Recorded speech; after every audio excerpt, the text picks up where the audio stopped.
You may have heard of Disney's 9 Old Men, but do you know who they are and what they did? When Snow White came out, Walt was in his 30s and all these old men were in their 20s, and together took animation to new heights, dominating the studio's work for 50 years. Today, we are going to take a look at who these men are and the legacies these pioneers of animation left behind. Stick around.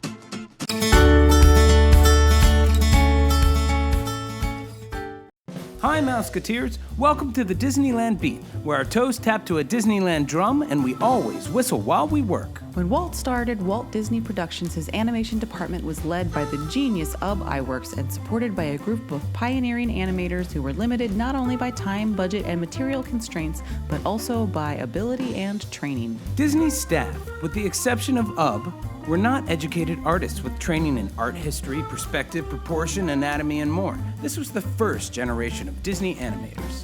Walt saw the need to improve his staff's abilities and began to offer art classes at the studio at night. This improved the quality of the work, and with the huge financial success of the Three Little Pigs, the company was able to start hiring more animators from New York art schools. Animators like Freddie Moore, Norman Ferguson, Art Babbitt, Bill Teitla, and Ham Lusk were the lead animators in the late 20s and 30s, winning Academy Awards with their silly symphonies that brought animation to new heights, propelling it toward its first full-length feature. This was the second generation of animators. But they needed more staff to be able to produce work of that scale, so they began to recruit new talent. West Coast art institutes had come a long way in the past few years, and Disney began to bring in local talent, confident he had the supervising animators to train and guide them. These animators often worked on the same characters but would do different sequences based on their strengths, so you'll see more than one person attributed to a Disney character. This is the time when the 9 Old Men entered the company, the third generation of Disney animators. There were about 180 to 250 people working for Disney in total at the time, including the groundskeepers. They were about to create Snow White and the Seven Dwarves. It was an amazing opportunity and an incredible time. Les Clark was born in Utah to a large family of 12 children, of which he was the oldest. During his childhood, the family moved its way to the West Coast, ending up in Los Angeles, where Les worked in an ice cream shop not far from the Walt Disney Studios. Les had almost no art experience, but some raw talent. Walt once complimented the lettering on a menu that he drew up, and Les got the courage to ask Walt for a job. Walt granted the young man an interview, and Les ran home to copy enough cartoons from the newspaper to have something to show. He got the job and started as soon as he graduated in 1927. Les took art classes the entire time he worked at the studio and continuously honed his craft, as he did not have the educational credentials of everybody else on the list. Les is known for being the lead animator on Mickey Mouse from the 1950s onward. He was also the directing animator for many early iconic films like Song of the South, Fun and Fancy Free, Melody Time, Cinderella, Alice in Wonderland, Peter Pan, and Lady and the Tramp. He was one of the few animators brought on prior to the 1930s who had the skill to stay through their golden age. Les was known for his musical ability and timing, as well as his ability to convey emotion. As an example, he supervised the animation of the dancing scene in Snow White and Pinocchio, becoming a real boy. Les was tasked with the difficult job of animating all 7 of the famous dwarves through most of the movie. And unlike those working on Snow White and the Prince, he did not have the luxury of live action references. He had to use his imagination entirely. He was also the animator of Pinocchio, Cinderella, Alice, Tinkerbell, and he directed Sleeping Beauty, as well as many shorts such as Donald and Math Magic Land. In the late 1960s and early 1970s, he directed several after-school educational specials for Walt Disney, such as I'm No Fool with Electricity and VD Attack Plan. I learned my craft from working with the fellas and from Walt, who was so far ahead of us even then in knowing what he wanted to do. Mark Davis was born in Bakersfield, California, into a family that moved so much that by the time he was entering high school, he had already attended over 24 different schools. His father was an oil field developer and constantly moved to new drilling sites. Mark later called him a rainbow chaser. When he was young, he was often beat up by bullies, and he found that his drawing ability gained him popularity and kept the bullies away. Mark attended several prestigious art schools, and he breathed in his discipline deeply, spending his days drawing and studying animal anatomy. Drawing animals was a specialty of his. After interviewing, he was hired as an apprentice animator for Snow White. Walt Disney once said of Davis, "Mark can do story, he can do character, he can animate, and he can design shows for me. All I have to do is tell him what I want, and it's there. He's my Renaissance man." Mark Davis is well known for drawing animals as well as several of Disney's major female characters. He is equally revered for his career in Imagineering, where he made significant contributions to many of the famous attractions we enjoy today. As an animator, he was considered one of the few who was able to transform his style at will. Yet I would say that the attractions surely have a certain style that can be attributed to his concept drawings for the rides. Pirates of the Caribbean, The Haunted Mansion, and his unrealized Western River Expedition all have an exaggerated realism and delightful whimsy to them that is very distinct. Mark was a lead animator on Bambi and Flower, Brer Bear, Rabbit and Fox, Bongo, Cyril, Ratty, Mole and Badger from Mr. Toad. He animated Snow White, Aurora, Cruella, Cinderella's Stepsisters, and Maleficent. He created concept drawings that clearly shaped Pirates of the Caribbean, The Haunted Mansion, The Jungle Cruise, Mine Train Through Nature's Wonderland, The Carousel of Progress, and many more. His father was a jeweler and able to fix barometers, and this fed Mark's mechanical side and sense of ride design. Drawing is giving a performance. An artist is an actor who is not limited by the body, only by his ability, and perhaps experience. Born in Palo Alto, California on October 31st, 1912, Ollie attended grammar school on the campus of Stanford University, where his father served as professor of Romance languages. After graduating from Palo Alto High School, he returned to Stanford, and he spent his last year of study at Chouinard Art Institute in Los Angeles. In 1935, Ollie joined the Walt Disney Studio as an apprentice animator, working on early Disney shorts such as Mickey's Garden and The Tortoise and the Hare, which won an Academy Award for Best Short Subject. He went on to work as an animator and a directing animator on more than 24 feature films. Ollie Johnston is noted for bringing a sense of intimacy and realism to his character interactions. Before him, animated characters often avoided touching each other due to the challenge. Ollie felt that holding hands was a powerful symbol and his characters could do it. His other major contribution to the studio was his recording of the animation process.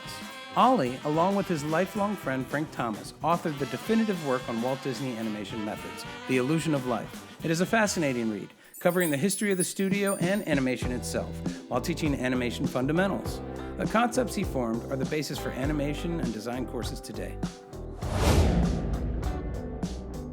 Ollie Johnston's animation is noted for its warmth, love, and emotion. It was Ollie Johnston that John Lasseter turned to mid-process for the first Toy Story to help breathe real warmth into what he described as cold, robotic characters. He credits Ollie Johnston's contribution for making Toy Story the most emotional and human computer animated movie up to that point. Mowgli and Baloo, Pongo and Perdita, Prince John and Sir Hiss, the Three Good Fairies from Sleeping Beauty, Winnie the Pooh, Mr. Smee, and many more.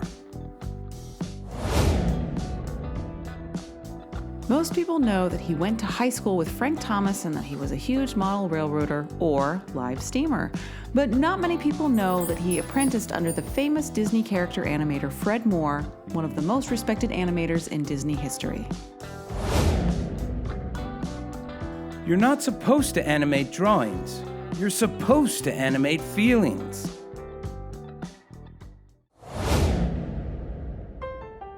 Carl left high school early to pursue work as a magazine illustrator/cartoonist. He attended local art schools and studied under local artists while working for local newspapers.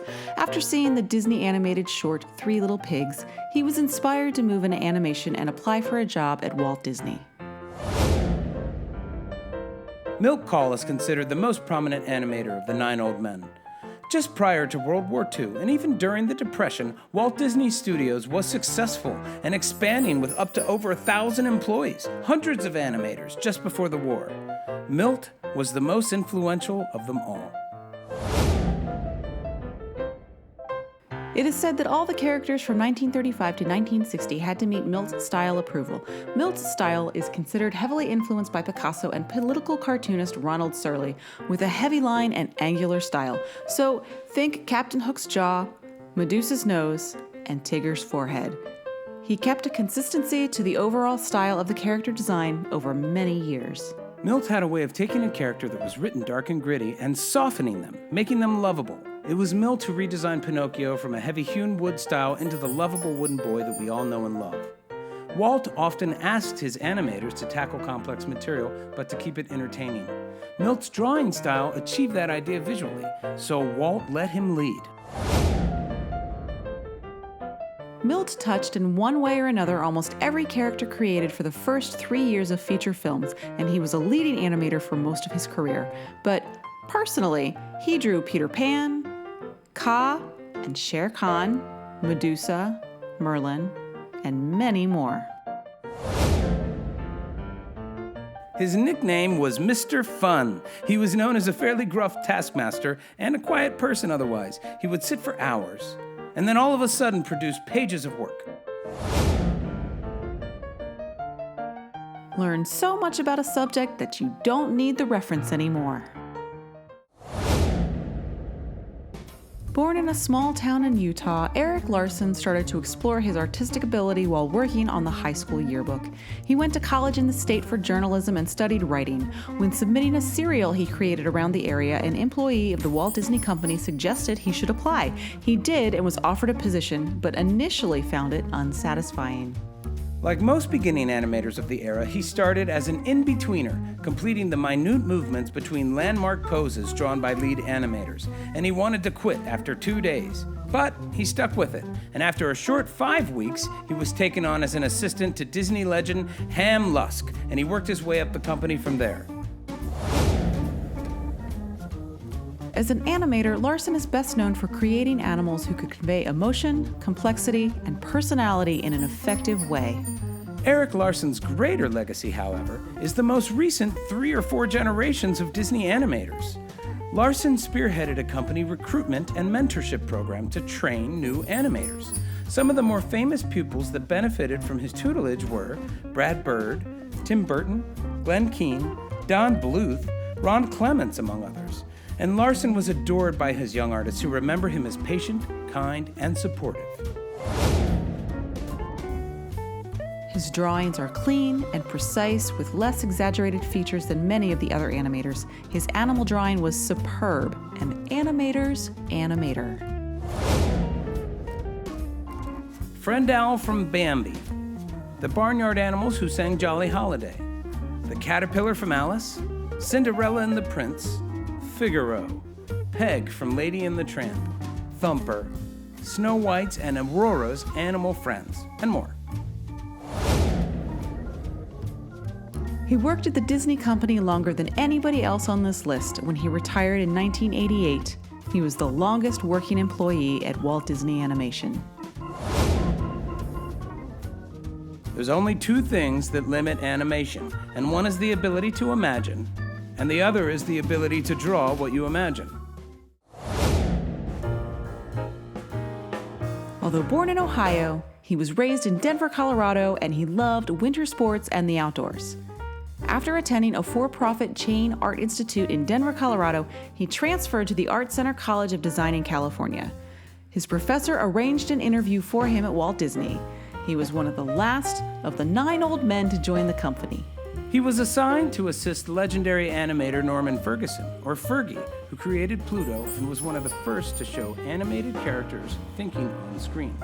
Lounsbury worked on major characters and became a directing animator on feature films by the production of Dumbo in 1941, and he was promoted to a director in the 1970s, directing Winnie the Pooh and The Rescuers.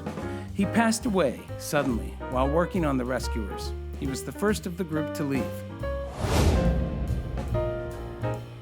Lansbury is respected for his draftsmanship, versatility, and ability to animate broad, cartoony characters in a believable way, put together with a very solid drawing style. His ability to show a character's thought process was unparalleled in the studio. He was quiet, modest, self-sacrificing, helpful, unselfish, and he had no trace of either anger or a temper. And as a result, he was occasionally steamrolled by the larger, more forceful personalities in the studio. He was known for creating character combinations that had interesting and entertaining contrast. He was known for his ability to blend realistic personality traits and the desired exaggerated actions together in an animated character. He was an actor. Pluto, Jay Worthington Foulfeather and Gideon, the Cheshire Cat, Willie the Giant, Ben Alligator from Fantasia, Dumbo and Timothy, Horace and Jasper, George Darling, Scat Cat, and many more. As soon as he could afford it, he bought a farm that he loved, and he lived the outdoors too. He was a quiet man who created bold drawings. I like bold action. Make a statement. Be bold. Wolfgang, who was called Wooly by his friends, was born in Germany and brought to California as a child. After attending Pasadena Junior College to become an aircraft engineer, he worked as a draftsman for the Douglas Aircraft Company. But he wanted to be more creative with his work and decided to attend Chouinard Art Institute in LA, the school that would later become Cal Arts. He was hired immediately following his graduation in 1933. His time at Douglas would stick through as he joined the Air Force during World War II, earning the rank of Major and being awarded the Distinguished Flying Cross. Wooly was Disney's go-to action man. He directed or animated many famous action sequences, such as the band concert, the Rite of Spring dinosaur battle, Prince Eric and Maleficent's fight, Tramp's alley fight and rat battle, the Twilight Bark sequence, and the Headless Horseman and Ichabod, and more. He also became a director, his first being 101 Dalmatians and continuing for many features in the late 1960s and 70s. He kept the animation studio steady when Walt passed and provided the leadership that they needed. He is the first animator to direct and the first solo director of a full-length feature, and he is a controversial subject in the animation world for allowing Disney Animation to use recycled and limited animation in the interest of budget, much to the dismay of animators like Milt Kahl. His animation had vitality and quality. He was excellent at animating fast motion effects. It's a style that requires an exaggeration of certain elements while keeping other proportions real. He understood how to create that effect. Monstro the Whale, Tick-Tock the Croc, Goofy, The Dinosaurs of Fantasia, Tramp, Brom Bones, Mr. Winkle, and many more. All three of Reitherman's sons, Bruce, Richard, and Robert, provided voices for Disney characters, including Mowgli in The Jungle Book, Christopher Robin in Winnie the Pooh, and Wart in The Sword and the Stone. Well, I'm full of life and ginger. Frank was born in Santa Monica, the youngest of three brothers. His father was a teacher, and they moved to Fresno when his father was offered the presidency of Fresno State College. Frank attended Stanford University, where he met and worked with his friend and fellow animator, Ollie Johnston. After attending classes at Chouinard Art Institute, he was quickly hired at Walt Disney Studios in 1934, and within a year, he was a fully fledged animator on Snow White and the Seven Dwarves. With his friend Ollie Johnston, he co-authored the authoritative book on animation, The Illusion of Life, and formed the 12 principles of animation that are the basis for design classes around the world. He had an essential role in every animated feature film made in Walt's lifetime. He knew how to create memorable moments in grand style, not as cartoony as some of his contemporaries. He could create romance and warmth, like the dwarfs crying over Snow White, the spaghetti scene in Lady and the Tramp, Pinocchio, Got No Strings sequence, Merlin and Arthur as squirrels, and Bambi and Thumper on the ice. Lady Tremaine, the Queen of Hearts, the Penguins of Mary Poppins, King Louie, and many more. Walt wanted the spaghetti scene cut from Lady and the Tramp after seeing the storyboards, but Frank Thomas loved it, so he revived it, animating it so effectively that Walt called it the best scene in the picture. Well, you guys all think the world is made up of gags. There isn't one of you left who could write a lullaby or a love affair romance in a picture. You all want gags, gags, gags. I want believable characters the audience will care about. Ward was born in Minneapolis, Minnesota, the son of a traveling salesman. He grew up all over the Midwest as a result and spent many years residing with his grandparents. Kimball attended the Santa Barbara School of Arts in order to become a painter and illustrator. Kimball's instructor at the school suggested to him that his work should be submitted to Walt Disney Productions. He started work there in 1934 and stayed until his retirement in 1974. His work in Alice in Wonderland will forever be remembered as he led the animation of the Mad Hatter, Tweedledee and Tweedledum, and the Cheshire Cat. He led the Firehouse 5+2, an enormously popular Dixieland band that almost became a second career for him. He played the trombone, and the group also featured Frank Thomas on the piano. He had a large-scale railroad at his house that was a direct influence on Walt's love of trains and the eventual Disneyland Railroad. Ward was dubbed a genius by Walt Disney in the Walt Disney Story, and he fits the title well. It is said animation came easy to him, and he was easily bored, so he liked to work on the fantastic characters, preferring Lucifer the Cat over Cinderella herself. He breathed realistic life and personality into these cartoonish characters. Jiminy Cricket, the Crows of Dumbo, Gus and Jacques, Lucifer, the Three Caballeros, and more. Kimball wrote and directed 3-hour-long television shows about space exploration. They were Man in Space and Man in the Moon in 1955 and Mars and Beyond in 1957. The consultants for these shows included pioneers of the space age, such as aerospace engineer Wernher von Braun. "We thought we were always going to be 21 years old," he said. "We thought we would always be putting goldfish in the bottled drinking water, balancing cups of water on the light fixtures, changing the labels on cans of sauerkraut juice. We were 21 years old. Walt was 30, leading the pack. Working there was more fun than any job I could ever imagine." The 9 old men represent a group of people who were a collective force propelling the art of hand-drawn animation forward. They were at the cutting edge of technology of their time, and they brought master storytelling techniques to a new medium. We hope you enjoyed this look at Walt Disney's 9 old men and have learned something new about Walt Disney animation history. We will see you real soon, Mouseketeers. See you real soon.